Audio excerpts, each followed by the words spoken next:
एक दिल की आवाज दूसरे दिल ने सुनी। सुमित्रा ताई आज दोपहर से बहुत अस्वस्थ थीं। वे घर के कामों पर भी ध्यान नहीं दे रहे थे। श्यामराव भी चिंतित हो गए जब उन्होंने अपनी पत्नी को, जो हमेशा सब कुछ प्रेम से करती थी, इतना परेशान देखा। दरअसल पिछले 4 महीनों से दंपति ने घर पर कोई मौज मस्ती नहीं की थी और न ही किसी रिश्तेदार से मिलने गए थे। सुमित्रा ताई और श्यामराव एक धनी परिवार से ताल्लुक रखते हैं। शादी के 10 साल बाद भी घर का पालना नहीं हिला है। संतान प्राप्ति के लिए उनके रिश्तेदारों और बड़ों ने जो कुछ भी करने को कहा, उन्होंने पूरे मन से उसे पूरा किया। अंततः अखबार में छपे एक विज्ञापन ने उनका ध्यान आकर्षित किया। अब अंतिम उपाय के रूप में उन्होंने डॉक्टर पाटिल से इलाज कराने का फैसला किया और आश्चर्यजनक रूप से पहले ही महीने में उन्हें अच्छी खबर मिली। उनकी खुशी का ठिकाना न रहा। उन्होंने बच्चे के लिए हर काम बड़ी प्रशंसा के साथ किया। उनका इकलौता बेटा स्वराध्य ही उनका सब कुछ था। एक दूसरे के प्रति प्रेम और सम्मान बढ़ रहा था। अपने स्कूल और कॉलेज जीवन के दौरान वह एक प्रतिभाशाली और बहुमुखी छात्र थे जो सभी के प्रिय थे। बाद में स्वराध्य ने महाराष्ट्र लोक सेवा आयोग की परीक्षा दी और अपने पहले प्रयास में ही ग्रुप ए अधिकारी बन गए। सुमित्रा ताई और श्यामराव को स्वराध्याय पर बहुत गर्व था। उन्होंने पहले अपने कार्यालय की एक सुंदर और प्रतिभाशाली लड़की से प्रेम किया और फिर उससे विवाह कर लिया। स्वराध्य की भावी पत्नी रेवती भी बुद्धिमान थी। सुमित्रा ताई और श्यामराव अपने इकलौते बेटे की शादी की तैयारियों में कोई कमी न रह जाए, इसके लिए हर छोटी बड़ी बात का ध्यान रख रहे थे। सब कुछ ठीक चल रहा था और अचानक एक दिन बुरी खबर ने सारी खुशियों पर पानी फेर दिया। रेवती की एक दुर्घटना में मृत्यु हो गई।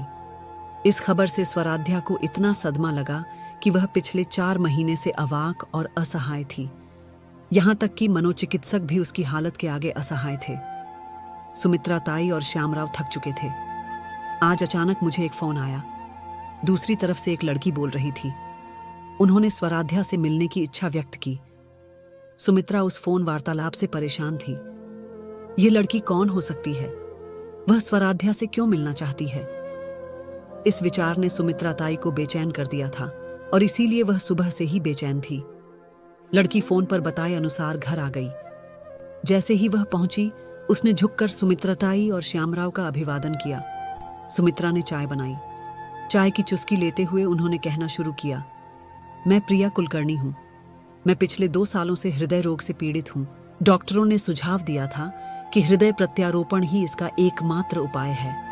चूंकि मुझे हृदय दाता नहीं मिल पाया, इसलिए मेरे बचने की उम्मीद खत्म हो गई।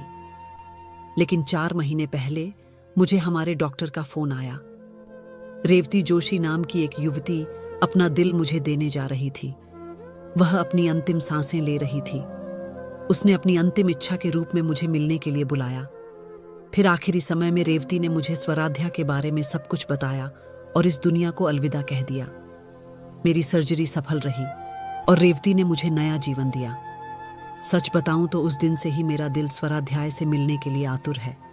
कृपया मुझे उससे मिलने दो।